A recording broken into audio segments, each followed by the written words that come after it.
우리 다 함께 사도신경으로 우리의 신앙을 고백드리시면서 10월 2일 월요일 아침 예배를 우리 하나님께 드립니다.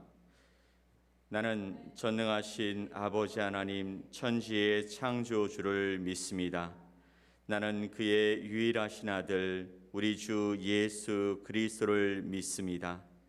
그는 성령으로 잉태되어 동정녀 마리아에게서 나시고 본디오 빌라도에게 고난을 받아 십자가에 못 박혀 죽으시고 장사된 지 사흘 만에 죽은 자 가운데서 다시 살아나셨으며 하늘에 오르시어 전능하신 아버지 하나님 우편에 앉아 계시다가 거기로부터 살아있는 자와 죽은 자를 심판하러 오십니다.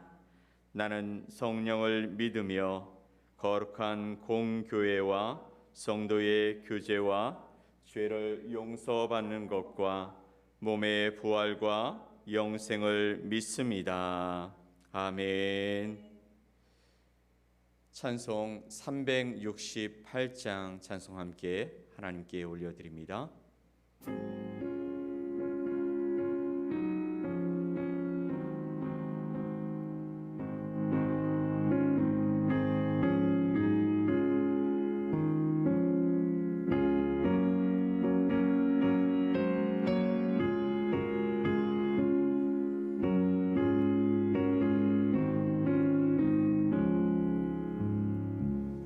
주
예수만 나의 힘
오늘 함께 보실 하나님의 말씀은 시편 102편 1절로 12절 말씀입니다.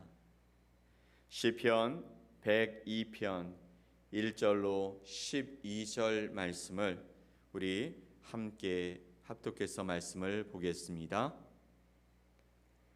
여호와여, 내 기도를 들으시고 나의 부르심을 주께 상달하게 하소서. 나의 괴로운 날에 주의 얼굴을 내게서 숨기지 마소서. 주의 귀를 내게 기울이사 내가 부르짖는 날에 속히 내게 응답하소서. 내 날이 연기같이 소멸하며 내 뼈가 숯같이 탔음이니이다.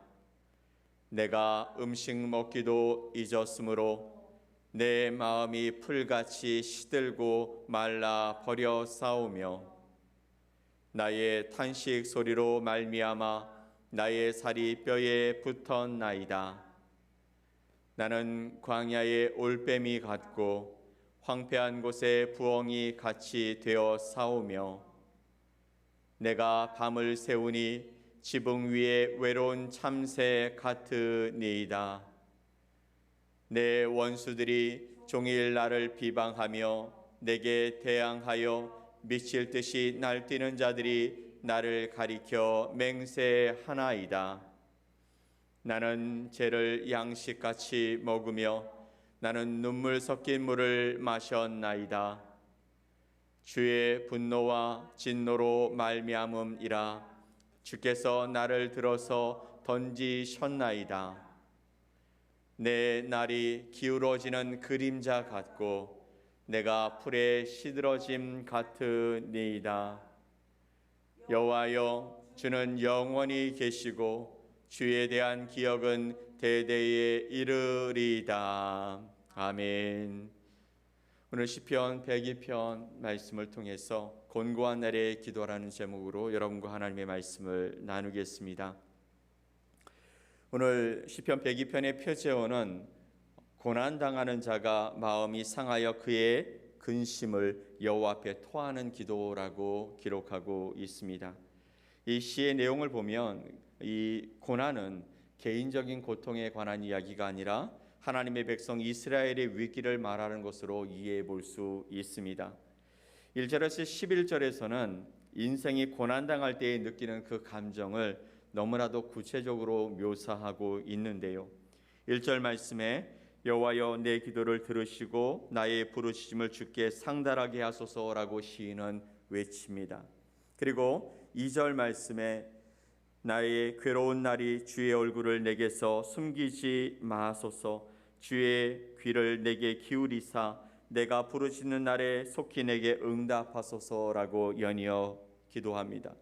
주님의 얼굴을 숨기지 마시고 나의 기도에 응답해 달라고 간청하고 있는 것입니다. 이 말씀을 보면 주의 얼굴을 숨긴다라는 말이 어떤 의미일까요? 아마 이런 의미일 것 같습니다. 하나님 앞에 1절에서 자기의 기도를 들으시기를 간구하고 있는데 그는 열심히 하나님 앞에 기도하고 있는데 아무리 기도해도 하나님으로부터 응답이 오지 않을 때 마치 벽에 대고 무엇인가 기도하는 것 같이 아무런 응답 없이 그냥 외치고 있는 내 모습을 바라보면서 하나님, 주의 얼굴을 숨기지 마시고 내게 응답해 주소서라고 하는 기도의 모습인 것 같습니다. 또 3절에서는 자신은 마치 연기를 내다가 없어지고 마는 인생 같다라고 시인은 자신의 감정을 솔직하게 말하고 있습니다. 뼈는 연기만 내고 타지 못하는 숯처럼 느껴졌다라고도 말하고 있는 것이죠. 자신의 존재가 아무런 존재 가치 없이 살아가고 있다라는 것이죠. 하나님과 관계 속에서 하나님이 내 기도를 들어 응답하시고 하나님이 내 삶에 역사해 주시고 나와 교제하며 내 삶의 모든 부분들을 들으시고 하나님의 말씀을 듣는 이런 교제 관계가 없이 마치 연기가 나다가 없어지는 인생처럼 마치 내 뼈는 타지 못하여 숯처럼 그렇게 숯 검덩이가 되어지는 것처럼 그렇게 느껴졌다라고 말하고 있는 것입니다. 그래서 시인은 4절에 자신은 음식을 먹을 수 없고 그의 마음은 풀처럼 시들어 죽었다라고 고백하고 있는 것이죠. 그리고 6절 말씀에 자기의 모습은 마치 광야에서 외롭게 존재하는 올빼미 같고 황폐한 곳에 부엉이 같다라고 말하고 있습니다. 게다가 7절에서는 뜬 눈으로 지붕에서 밤을 새우는 참새처럼 느껴졌다라고도 이야기하고 있는 것이죠.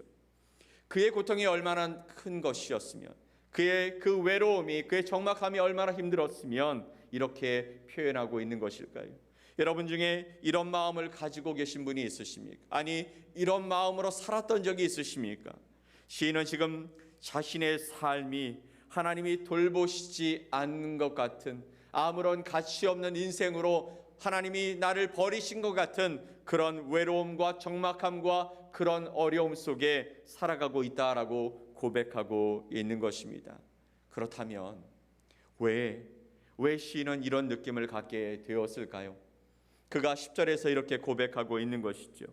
주의 분노와 진노로 말미암음이라. 주께서 나를 들어서 던지셨나이다 라고 고백하죠. 주님의 분노와 진노 때문이라는 것입니다. 그래서 주께서 나를 들어 던지셨다라고 말하고 있는 것이죠. 시편 기자는 자기가 느끼고 있는 이 고난과 적막함의 이유가 바로 하나님 때문이라고 말하고 있는 것입니다.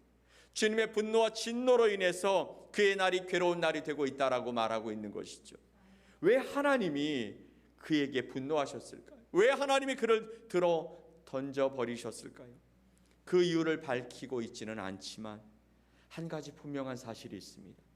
그는 하나님을 원망하는 대신에, 그는 하나님께 반항하는 대신에 그는 하나님께 나아가 기도하고 있다라는 사실입니다.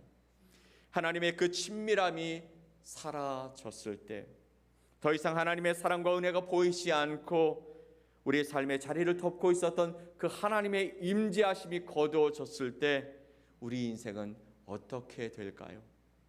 상상하기도 싫지만 만약 그런 일이 내 삶에 일어난다면 오늘 102편의 시인이 고백했던 그 내용들이 마치 하나님이 나의 삶에서 그의 얼굴을 숨기신 것처럼, 적막하고 황량한 광야에서의 삶처럼, 내가 밤을 새우니 지붕 위에 세워진 외로운 참새처럼, 내 원수들이 종일 나를 비방하고 내게 대항하여 미칠 듯이 날뛰는 자들이 나를 향하여 맹세하는 것처럼 그런 고난의 삶이 내 안에 오게 됨으로 말미암아 나는 숨쉬기도 어려워질 것 같습니다.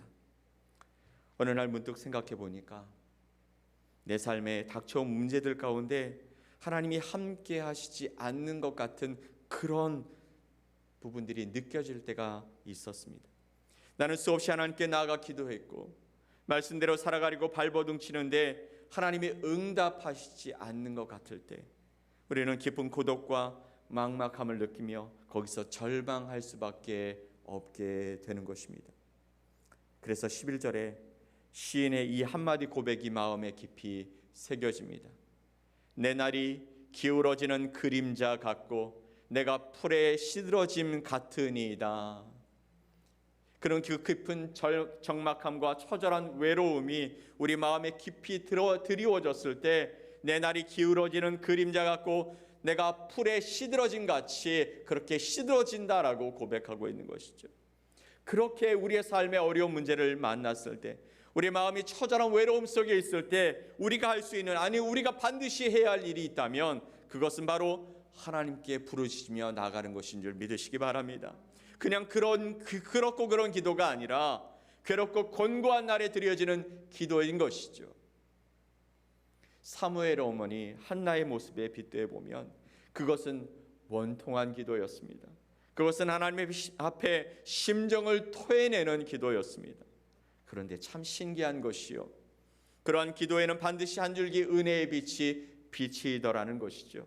그래서 시편 102편에 전환점이 있습니다. 바로 12절 말씀부터죠. 12절 말씀에 여호와여 주는 영원히 계시고 주에 대한 기억은 대대에 이르리이다. 이렇게 깊이 탄식하면서도 시인은 자기의 믿음을 드러내고 있는데 그것은 은혜로우신 하나님께서 장래에 베푸실 은혜에 대한 소망을 가지고 있다는 것이죠. 비록 인생은 그림자와 풀과 같을지라도 12절 말씀에서 하나님은 영원히 계시고 그의 이름도 영원하시다라고 고백하고 있는 것입니다. 하나님의 부재 때문에 적막한 가운데 외치는 그의 기도에 다시 한번 하나님이 등장하고 계시다라는 것이죠. 얼마나 신났을까요? 얼마나 좋았을까요? 하나님이 자신의 삶에 다시 함께 하신다는 확신이 생겼을 때 그보다 좋을 것이 무엇이 있겠습니까? 얼마나 힘들고 어려운 삶을 살아가다가 하나님이 다시 한번 내 삶에 나타나심으로 말미암아 그렇습니다 주님, 당신이 계시기에 내가 이렇게 다시 일어날 수 있습니다 고백하는 그 시인의 모습을 우리도 바라보며 우리도 그런 삶을 살아갔으면 좋겠습니다. 그래서 그는 13절에서 계속 기도합니다. 마치 하나님과 너무나도 친밀해서 하나님의 계획과 하나님의 역사를 다 들어 알고 있는 자처럼 기도하는 것이죠. 13절 말씀에 주께서 일어나사 시온을 긍휼히 여기시리니 지금은 그에게 은혜를 베푸실 때라 정한 기한이 다가오미니이다. 아멘. 그는 하나님의 정하신 때 곧 정한 기한이 있다는 사실을 알고 있었습니다. 정한 기한이 되면 하나님은 자기 백성에게 찾아오실 것이고 자기의 백성을 반드시 회복시키실 것이라는 것을요. 14절 말씀에 그때에는 시온에 있는 보잘것없는 존재들조차도 즐거워하며 은혜를 받게 될 것이라고 고백하는 시인의 모습은 확신과 즐거움이 함께 묻어나 보입니다. 14절 말씀에 주의 종들이 시온의 돌들을 즐거워하며 그의 티끌도 은혜를 받나이다. 아멘. 그래서 저는요 지금까지 목회 생활과 신앙 생활 가운데 참 행복한 시간을 보내고 있습니다. 문제가 없다라는 게 아니에요. 행복하다고 해서 우리의 삶 속에 해결해야 할 문제가 없다는 것이 아닙니다. 하지만 거기에 하나님이 함께 하시는 시간을 보내고 있다라는 것이죠. 큰 일이 이루어져서가 아니라 작은 일이지만 교회를 통해서 하나님이 한 사람 한 사람에게 기쁨과 소망 그리고 변화와 목표를 주시는 것을 보면서 하나님의 시간에 하나님께서 준비하신 그 성도들의 삶을 하나님이 만지고 계신다라는 그 믿음과 소망 때문인 것입니다. 작은 일에도 기쁨을 주시고 기쁨으로 섬기고 또 헌신하는 성도들의 모습을 바라보면서 신앙의 성장을 이루려고 애쓰고 또 어려운 지체를 위해서 기도하고 또 섬기려는 아름다운 손길과 그 마음들을 보고 있기 때문인 것입니다. 이런 일들은 바로 하나님께서 그들에게 은혜를 주시기 때문인 것이죠. 보잘것없지만 우리의 삶은 연약하지만 그러나 하나님의 때에 하나님이 함께 하시면 하나님의 은혜로 말미암아 그가 일어나게 될 것이기 때문입니다. 그러면서 하나님이 우리 성도들에게 말씀하시고 그들을 인도하시는 경험이 더 풍성해질 수 있기를 위해 기도합니다. 결국 시인은요 하나님께서 가장 빈궁한 자처럼 여겨지던 자신의 기도를 들으실 것이라고 확신하고 있는 것이죠. 17절 말씀에 여호와께서 빈궁한 자의 기도를 돌아보시며 그들의 기도를 멸시하지 아니하셨도다. 아멘.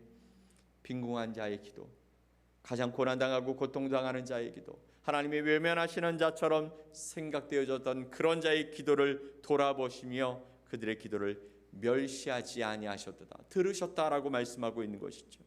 하나님이 진정 기뻐하시는 기도는 우리의 유창한 기도가 아닌 것입니다. 하나님께서 얼마나 당신이 화가 나 있으신지, 당신의 마음이 얼마나 아프신지, 또 당신이 얼마나 나에게 말씀하고 싶으신지를 알아주기를 진정 원하시는 것이죠. 그래서 우리의 기도가 바로 그런 기도의 자리가 되어야 한다라는 것입니다.